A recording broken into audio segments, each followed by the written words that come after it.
And now, just before we have a round of sport, Malcolm's got a short article to read. This is of particular interest to blind people because a community scheme to help blind people in Enfield has held the first of 6 sessions. Action for Blind People, in partnership with the Tottenham Hotspur Foundation, launched the project last Tuesday to help people cope with loss of sight. The charity, which helps give confidence back to blind people, signed up to the Premier League Club's foundation, and sessions will be held once a week to give guidance, advice and practical skills, all free of charge. To book a place, contact 020 7635 2151. That's 020 7635 2151. This is now athletics. Sport. Enfield and Haringey Athletic Club's young competitors enjoyed a day to remember on Saturday as they were crowned national champions of the United Kingdom Under-13 and Under-15 Youth Development League in Birmingham. A dramatic day of action saw the outcome remain in the balance throughout, but Enfield and Haringey's youngsters held their nerve to see off a strong challenge from Reading to take the title by just 9.5 points. The whole day was a closely fought battle, said team manager Julie Brown. Where Reading had the slightly better strength out on the field, Enfield similarly had the upper hand on the track and their usual main strength in the sprint relays. The journey to this final has been a massive challenge for so many, including the team managers, officials, coaches, parents and, above all, the athletes. The whole squad has developed into a close-knit unit and has shown that team spirit and support for everyone is vital for success.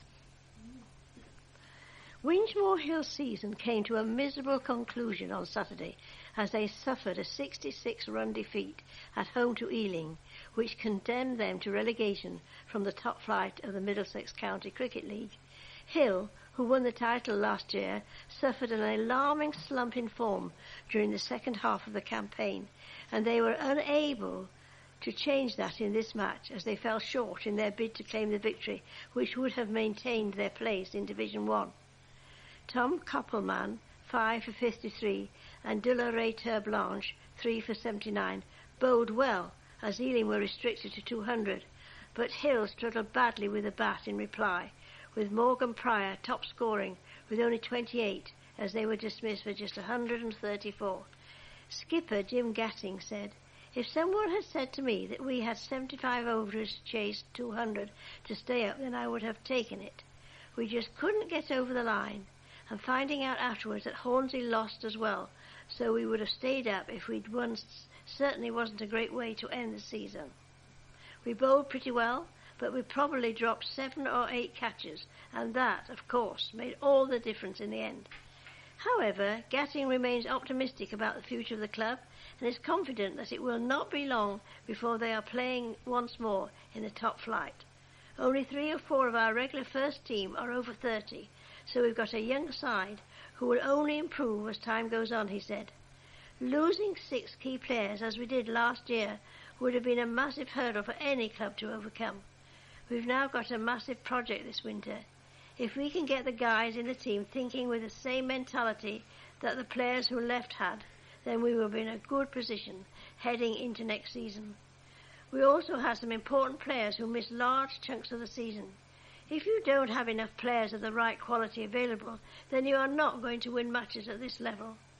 Meanwhile, Division 3 champions Enfield wrapped up their fine season in style by securing a 131-run win at home to Kenton. Edmonton wrestler Dominic Wooding claimed the WCMMA flyweight title. There's no explanation of what those letters mean, although it must be something to do with mixed martial arts and wrestling. I don't know what the C is. And extended his unbeaten record to 4 bouts following a dominant performance against Edward Fairbairn. The 17-year-old outclassed his opponent during 3 rounds, and although it went to a judge's decision, there was little doubt Wooding would be named the victor. I am very pleased to have made it 4-0, he said. I worked very hard to be ready for the fight, and in all 3 rounds I was the dominant fighter. I am an amateur, but I treat it as if I am a professional. I train 6 times a week, 4 hours a day. I'm pleased that has paid off, and I'm still unbeaten. Wooding, who attended Edmonton County School, only took up mixed martial arts 2 years ago, but has quickly established himself as a fighter with potential. But how did he discover the sport? He explained, I bought the UFC, which I think is the Ultimate Fighting Champion video game, and it all went from there. I really wanted to do it, and I was invited to jiu-jitsu classes, and then I attended kickboxing classes. I then started doing MMA, which, as I say, I think is mixed martial arts, 2 years ago, and I have developed so much from then. You need to be committed if you want to go far. I'd love to go over to the USA and become the Ultimate Fighting Champion. I'd like that to happen over the next 5 years. I'm only 17 now, so I can continue to get better, and I think my management will help me get where I want to go. With all those initials. A last-gasp try from Chris Ashton ensured that Saracens got their Aviva Premiership campaign off to a perfect start by recording a bonus point 42-20 victory against London Irish at the London double-header at Twickenham.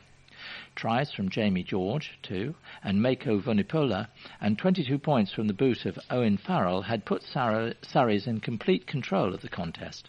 But they looked set to miss out on a bonus point until, with time having expired, Ashton just managed to ground the ball on the line at full stretch to ensure that they did pick up the extra point.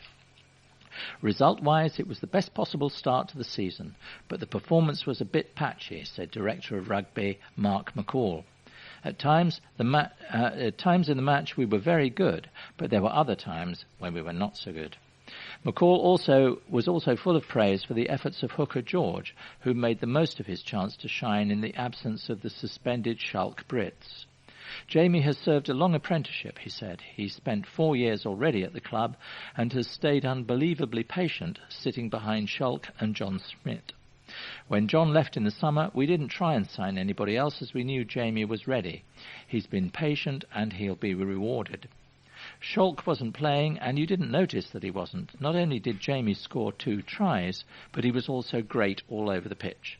He threw well, he was good in the scrum, he was good all round the park, and I think he'll go to the top fairly quickly now. George's first try saw him crash over the line from close range, while the second score featured him exchanging passes with scrum half Richard Wrigglesworth before racing untouched to the line from the 22. It was a very good team performance, George said. We've been working hard all pre-season on our attacking shape. We came into the match with a plan and we put it into practice well. All in all, we're happy. You're always working with your scrum halves in training, and Wigglesworth is a top-quality player, so if you hang around him, he'll eventually put you into spaces to score. By the time you hear this, Saracens will have hosted Gloucester on Sunday afternoon. Won the Mayor of London's 2013 Gigs Big Busk last week. Stella Star, a jazz and blues trio, triumphed in the overall competition and the group's category of the annual awards during the final performance at Westfield Shopping Centre in Shepherd's Bush, West London.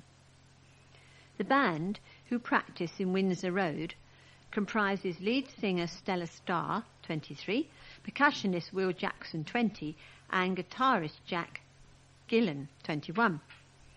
They played their original song, Pressure, from their iTunes album Blossom during their winning performance. The group formed a year ago when schoolmates Will and Jack teamed up with Stella, who was introduced to the two through one of her work colleagues at Treacle's Tea Shop in the Green, Winchmore Hill. Treacle's Tea Shop's jolly good, actually. I met Will's dad, Guy, a producer and songwriter, and we started improvising together before he introduced me to the boys, said Stella. She also won a solo award this year at Pardon My Talent, a live talent showcase competition in Covent Garden. Gigs 2013 was the band's first busking performance, having only played previously at venues in London. On the win, Will said it was unreal. The competition was amazing. Surprised Jack added, "At the time I didn't feel that it was our best, but I think our energy and Stella's voice made us stand out." From 1,800 entries, 250 acts were chosen to perform for almost 2 months at London venues, including the O2 Centre, Regent's Park, Green Park, and outside St Paul's Cathedral. And they were narrowed down to 18 finalists. Mayor of London, Boris Johnson, was unable to attend the final, but tweeted, "Congratulations to Stella Star, our Gigs Champion 2013. All the finalists amazing. Good luck, all." Prizes included a year's licence to busk on the tube and studio time with Wendy House Productions in Shepherd's Bush. Stella added, "This is a fantastic opportunity." Time was nearly out for a vintage Edmonton clock, which has now been restored. Donated to the people of Edmonton in 1956, it once stood proudly in the Mayor's Parlour at Edmonton Town Hall. This week it returned to the area after more than 30 years away. Restored using an £8,300 donation from the Enfield Residents' Priority Fund, the clock had been kept in safekeeping at Forty Hall in Forty Hill since Edmonton Town Hall was demolished in the 1980s. Donated by watch and clockmaker A.J. Turner of the Green in Edmonton, who was responsible for the upkeep and winding of the clocks in the Town Hall. The clock will be placed as close as its original home as possible, which will be Edmonton Green Library in South Mall, Edmonton Green. Councillor Bambos Charalambos, Enfield's Council Cabinet Member for Culture, Leisure and Localism, said, "This beautiful clock is an important part of Edmonton's heritage, and it is only right it should be seen and appreciated in situ. The ERPE money is all about making a difference locally. I'm delighted to see it has been positioned right by the main entrance doors in a library which is one of the busiest in the borough and used by all sections of the community. By returning Edmonton's heritage to Edmonton, local people can learn from and interact with their heritage far more easily." And I'm going to read out an advert which is for an event on the 5th and 6th of October at Alexandra Palace. It says, "For modern active over 50s, the Young at Heart Show, sponsored by Omar Park and Leisure Homes, a great family day out. Dino Events, Alexandra Palace, the People's Palace. Featuring Military Wives Choir, fashion shows, wine tasting, interview with Esther Ranson, free kids play area, LMS spa bus, technology zone, cookery demos, food and drink, magic show, swinging 60s band, the Swingle singers, fitness sessions, arts and crafts, seminars and hundreds of exhibitors. Free tickets, exclusive offer, limited availability.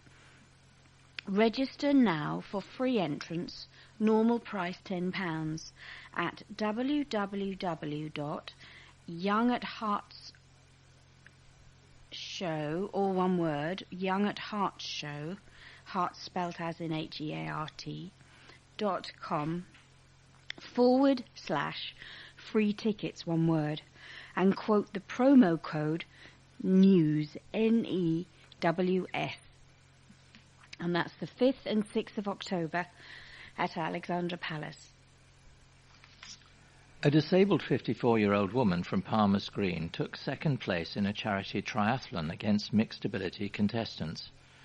Anne Taylor competed in Try Together, run by the Leonard Cheshire Disability Charity, tackling a 400-metre swim and 5-kilometre run in a manual wheelchair. Diagnosed with a neurological condition, generalized dystonia, she suffers from spontaneous spasms and needs the help of carers. Anne of Broomfield Lane said, "I was delighted with our finish time. The atmosphere was amazing, with people cheering us on all round the course. I found the run more difficult than the swim with my arthritis and tears in my shoulder," she added, referring to a recent arm injury. Anne, who also raised £200 for Leonard Cheshire by taking part, said she asked for help at the beginning of the competition because of her arm, but was proud that she did not need assistance in the end. Her non-disabled relay partner, Ashley Brown, proudly completed a 15-kilometre cycling race. Anne added, "I won third place last year and couldn't do the run at the last minute because my wheelchair wasn't working. But this year was good, so I'm definitely going to compete next year." Try Together, now in its third year, was held at Crystal Palace National Sports Centre in South London on Sunday and took place on the anniversary of the 2012 Paralympic Games as an inspiration for disabled athletes. Sarah Ball, events manager at Leonard Cheshire Disability, said, "I would like to thank each one of our competitors, volunteers, sponsors and support crew for making Try Together an inspirational day. Like all charities, we're reliant on fundraising and are hoping to raise £100,000 from our fundraisers' efforts to help us continue with our work with disabled people and services across the UK." Enfield's bid to become a mini Holland is edging closer after it was shortlisted for mayoral funding. Mayor of London Boris Johnson is hoping to make London's boroughs as cycle-friendly as their Dutch counterparts with a £100 million competition. Working on plans to make cycling safer and more appealing, Enfield Borough Council has proposed a protected cycle track along Hertford Road for children using the 16 schools that are close to the road. The council will receive £25,000 funding to provide extra detail on these proposals, which must be finalised by Friday, November the 29th. The Mayor of London and Transport for London will then decide which boroughs will receive a share of the £100 million funding early next year. The council has made it through to the final 6, along with Bexley, Ealing, Kingston, Merton and Newham, as they compete to take a share of the cash. Enfield Council's Cabinet Member for the Environment, Councillor Chris Bond, said, "Enfield Council works incredibly hard to encourage different modes of transport in this borough, and we're really keen to get as many people using their bikes as possible by providing a network of well-maintained, safe and accessible cycling routes across the borough. Obtaining a share of £100 million would help us revolutionise cycling in Enfield and accelerate the rate at which we improve our cycling network and transform our town centres for our residents." A teenager has been found after going missing for a week. The search for 17-year-old Katie Barrett of Palmer's Green went national on social media website Facebook, with more than 120,000 people sharing a photo and an appeal to find her. Many thousands also posted pictures of the lost girl on other media platforms. The photo that went viral was posted by Katie's mother, Katrina Barrett, with the caption, "This is our beautiful 17-year-old daughter, Katie Barrett. She has not been in contact with us or friends since Monday, September the 2nd. The last message she sent to me stated she was in East London getting pictures for her art project. It's not like her to be out of touch for so long, and we're all very, very worried. If anyone has heard from her and has any information, please contact us or Enfield Police on 101. The missing teenager was spotted in Tottenham Court Road with a middle-aged man outside a Boots chemist on Sunday, September the 8th at 7:20 p.m, but still remained missing. Katie had not been in contact with her family since Monday, September the 2nd, when she went to East London collecting pictures for an art project. She was found on Monday evening in Euston and was reunited with her family. Oh, very strange. The leader of Enfield Council says he is yet to be convinced that healthcare facilities are in place to support the downgrade of Chase Farm Hospital. Speaking after a meeting the council called between councillors Enfield North MP Nick Dubois and Enfield's Clinical Commissioning Group on Monday, Doug Taylor said evidence was still lacking that healthcare services were up to scratch. We have yet to see evidence that the conditions set by the Secretary of State relating to improvements to primary care prior to Chase Farm's downgrading or closures have been met. There is no public support for these proposals. The CCG, the Clinical Commissioning Group, is not in a position to agree closures at this time, and the Secretary of State should not allow any reductions to Chase Farm go ahead. Mr. Dubois added, I and the vast majority of my constituents are totally opposed to the plans, as the provision of primary care is nowhere near what it was promised to be by this stage. If they do press ahead, then in my view the Council would have a strong grounds for taking the decision to a judicial review. A spokesman for the Clinical Commissioning Group added, we were delighted to put our views across. The Mayor of London unveiled a new animal centre during his visit to an Enfield college yesterday. Boris Johnson toured the 30-acre Capel Manor College in Bullsmore Lane, Enfield, and chatted with students on their first day back following the summer holidays. Mr. Johnson said, it's exciting to see what's going on and to see the enthusiasm of these young people, and they're obviously going to get a range of skills that will always be useful. London has more green space than any other city of its size, and we mean to intensify that, and we think it's one of the selling points of the city. He said, I've had a wonderful time. I've seen a fridge sculpture that had green stuff growing out of the bottom of it, just like the fridge I have at home. And I met a baby alpaca called Borisa, a beautiful animal who's obviously going to outlive me one way or another. When asked about his first visit to the site, he said, it's eye-opening. I feel sorry I haven't been here before. This is one of a network of 5 centres in London providing a really important skill. I'm very pleased to see all the good work that's being done here and to open this fantastic animal centre. It's been a beautiful experience. Mr. Johnson was also given a handmade leather belt. He said, my trousers will now stay up. The centre cost £500,000 to build and will house a plethora of animals from the ordinary to the exotic. The college has been offering animal care for 15 years, but is now redeveloping its grounds to create a bigger space for students to work with the animals. Dr. Steve Dowbiggin, principal of Capel Manor College, said, this is a really important time for us at Capel. The newest course is animal care. It's an area which we got into fairly accidentally, and we've grown and put the resources in, and I think we're one of the best in the country. Students George Woodend Smith, 16, and Paul Carbon, 17, who are both studying animal care at Capel Manor, were among those who met the Mayor. Paul said, it all came as a bit of a surprise, to be honest. We arrived back on our first day and were told Boris was coming down in 10 minutes.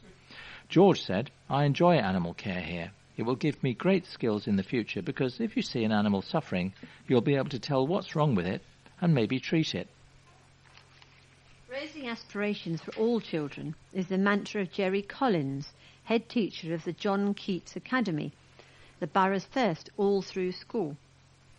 The man at the top of the first Arc Chain Academy School in Enfield, which opened this month on the site of the former Albany School in Bell Lane, Enfield Wash, says that the curriculum, with an emphasis on numeracy and literacy, and a longer school day for primary school children, 8:30 to 4 o'clock, will put pupils on a par with their peers in high-ranking private and prep schools. The school has opened its doors to 2 forms of reception-age pupils, and next September will be opening the secondary section, meaning that the primary school children starting this year will conceivably spend the next 14 years of their school days under Mr. Collins' watchful eye. Speaking to the Advertiser last week, the head said that 14 years of education in the Arc John Keats Academy will not limit the children in terms of the breadth of their experience, and stressed that all pupils would learn to develop their aspirations from a very young age. And with the newly refurbished building and small intake this year, there's little doubt that the school will be in high demand among parents. Controversy has dogged academies and free schools, both of which are independent of local authority control, as unions have argued they introduced the concept of market forces into education, with the risk that some schools will thrive as others fail. But Mr. Collins says that parents have the right to choose the best school possible for their children, just as they would choose the best of any service for them. Parents should have a choice from a range of excellent local schools, revealed the head teacher, whose unsmiling response hinted that any young troublemakers might be in for a rough ride. My interest is in trying to create a great education for local children. ARC School's interest is in giving local children a really great education. He hopes that the Academy will raise the aspirations of children from less advantaged backgrounds, and his ambition is for all the pupils who leave the ARC after completing their A-levels to go on to win places at the most prestigious universities. But is university the best option for every child? Mr. Collins glowers slightly. Every child should have a chance at a university education, not just children from specific backgrounds, he retorted. Although ARC John Keats Academy is currently the only all-through academy school in the borough, Enfield Council has confirmed that Edmonton County Secondary School in Great Cambridge Road will open to 2 forms of reception-age children from January. The nights are drawing in and it feels like autumn is already upon us. This presents challenges for policing, with the darker nights meaning criminals find it much easier to operate under the cover of darkness. We will be making great efforts to continue to reduce burglary in the coming months. This is a really big challenge for us, with the changing landscape of the borough and socio-economic factors that make us vulnerable to issues beyond our control. We know from research that prevention is crucial, and there are some really easy things we can all do to prevent burglary. Lighting is so important in the fight against crime. Outside, a security light can act as a good deterrent. Lights can also be used on the approach to a garage, front door or garden shed. We should all invest in a timer for a lamp in the house, if possible 2 or more, so that there are lights on upstairs and down, and it looks like there's someone at home. These are relatively inexpensive and can be very effective. I certainly make use of one of them myself. We start the new local policing model on Enfield Borough from September the 16th. Will you notice any difference? I should think so. For example, one really big difference is the number of police officers. On day 1, we'll have 555 officers, and that will grow further as we move towards 2015. When I arrived in the borough about 18 months ago, we had about 480 officers, so the increase is 75 extra officers patrolling your streets. There will be many more officers in the neighbourhoods, with a real emphasis on ownership of local areas and problems. Every ward will continue to have a dedicated ward police officer and PCSO. We are committed to working in partnership with our partners, including Enfield Council, and to building new relationships. We're also committed to delivering on community promises, which may not be government priorities, but will be a priority for you as local residents, business and visitors. And that last piece was an opinion piece from Jane Johnson, Enfield Borough Commander. And that ends our programme for this week. Thank you for listening.